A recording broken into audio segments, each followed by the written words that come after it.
Hi, my name's Calia, owner and florist of Copine de Fleur. I'm here at home with TJH in this beautiful kitchen, and I'm going to teach you how to make this springtime arrangement today.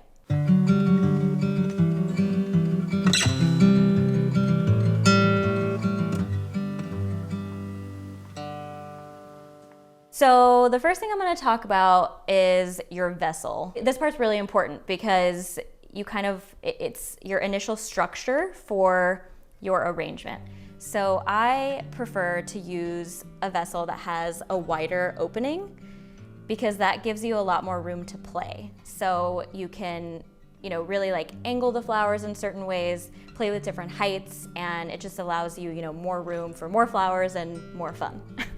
So I'm gonna use chicken wire, which is a really great sustainable way to, pop into your arrangements. I never use any kind of floral foam because it's really bad for the environment, and definitely get the kind that has a bit of paint on it, not the just bare wire, because that'll rust easier. So all you're going to do is bunch it up in a ball.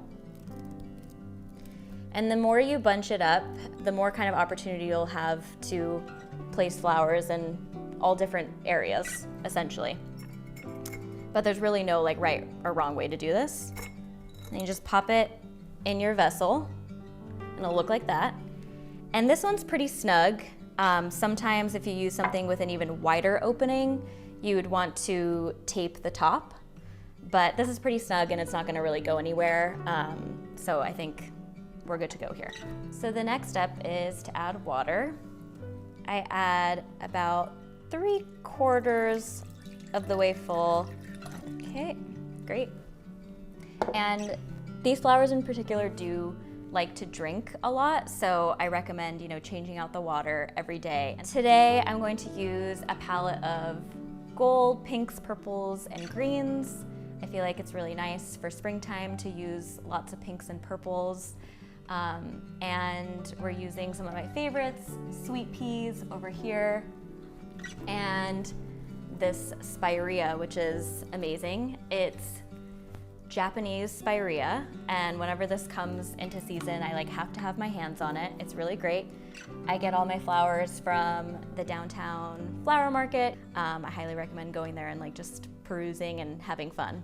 So essentially, I pulled these out because they're gonna be my initial structure and base for the arrangement. When you're first starting out with flowers, it's great to start with some type of green or foliage to help build your structure and shape. It's good to do that because usually foliage, have branchy elements, they have a lot of movement to them. So it's a lot easier, starting out to kind of understand what your initial shape is going to be. So this guy is really large, as you can see. So, kind of my first step is trying to figure out how tall I want it to be. And today I'm kind of thinking of going a little bit more grand, but really it's, up to you and your creative preference on how you want to cut your flowers and your foliage. So I always kind of lift it up and put it against the vase and kind of give myself a little bit more room. So I don't want to cut too much at first, because if I do, then, can't go back. So just hold it up and kind of see where you want it placed. Always cut it at an angle, 45-degree angle, because it'll drink a bit better. And I think this guy has kind of a lot going on, and I feel like it's gonna be not super balanced if I keep all of these leaves on the bottom there. So I'm gonna snip some off. And I'm gonna keep these here because I might use them to kind of stuff a little bit later. So I think this is still a little high, so I'm gonna cut it again. So I'm gonna put it at a little bit of an angle. And as I said, the chicken wire is great because it'll kind of allow you to place with intention. So I like that, starting out. It'll move a lot at first, but as you get going and add more flowers in, it'll start to hold its shape a bit better. So this one's great. I'm gonna keep going. And you always wanna strip your foliage. You don't want it to hit the water because it'll grow bacteria. So that's really important. And some other things you can do to, help the longevity of your flowers is you can actually put like a little spritz of bleach in the water. I know that sounds weird, but it really helps just like kill more bacteria. And like I said, changing out the water daily is also really important. So I'm just, like I said, kind of building my structure, putting them in at angles.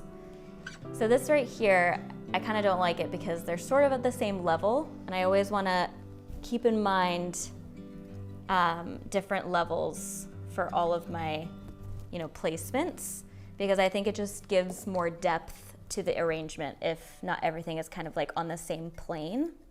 And most of my arrangements are very wild and organic. I'm inspired by nature and how things grow naturally, so I don't want it to seem too stiff or, too full. So this is great. I'm getting like a little bit of my structure in place, and I'm gonna like clean up here a little bit. Snipping more. And like I said, this spirea is really nice. It only comes into season basically February to March, so it's really special when I can get my hands on it. But really any kind of, like I said, greens that you find, even in your own garden or outside, if you are walking around and see anything that looks amazing and new to you, I encourage foraging as well. And actually, now that I'm looking at this, I'm like, this is a little too far out to the side. I want it to be a little bit more upright so it's not too heavy. You just want to make sure they're balanced properly. So I'm liking the general shape of this. I think back here is a little empty, so I'm gonna add a little bit more before moving on to my next ingredient.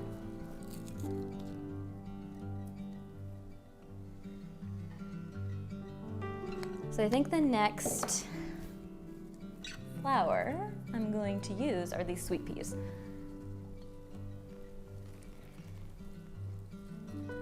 So this is kind of an interesting assortment of flowers because I wouldn't say I have one kind of like bigger flower or star flower. I'm kind of celebrating more of the like textural, like filler flowers, some people might call them. But I think that's okay too. And I love this kind of pale pink with the combination of the green.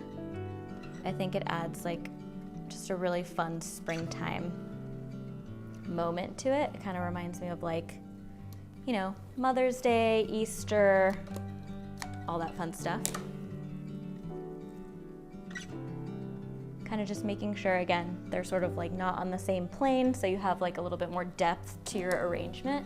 And also just making sure I add texture kind of high up with the sweet peas, but also lower. That's looking good. I think I want to add one more. So the next ingredient I'm going to use is lilac, which is one of my favorites. I think I've said that about everything, but like I said, springtime is truly the best for flowers.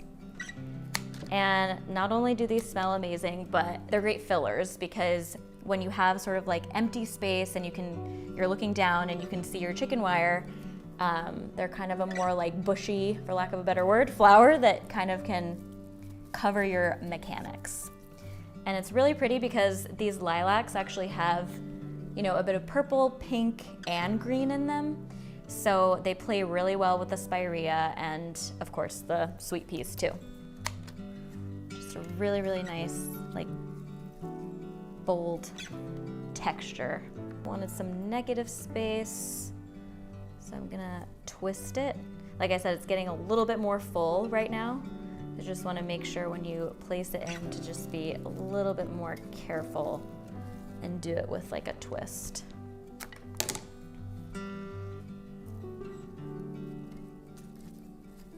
Yeah, that's nice. And there's still a bit of empty space here, so I'm gonna fill it actually with sweet peas. I'm gonna go back in. And maybe one more. Great. Okay, great. And I like how this looks too because, so far at least, because it's feeling pretty full, and it's nice because the butterfly ranunculas, which are right here, are really bouncy and kind of like your bobbly flowers is what I call them. So keeping them like at a higher height, I think is fun. You know, so anything like slightly more bushy or ruffly, keeping them lower to kind of add that like texture, and then the more like airy, bobbly ones, they can, like I said, be at a higher height. And these are these amazing butterfly ranunculas. They don't typically come in this kind of like gold hue, so I was excited when I saw them at the market. I'm gonna start kind of lower for initially, and then I'm gonna move on up with them. Fun fact, these little petals that you see closed will actually open up over time. And these are really, really long lasting flowers too. So you can keep them for like 2-3 weeks. It's great. They almost feel like little bells, which I really like. It's looking really nice. I think the colors are playing really beautifully together, and we're just gonna kind of start finishing up here, which is exciting.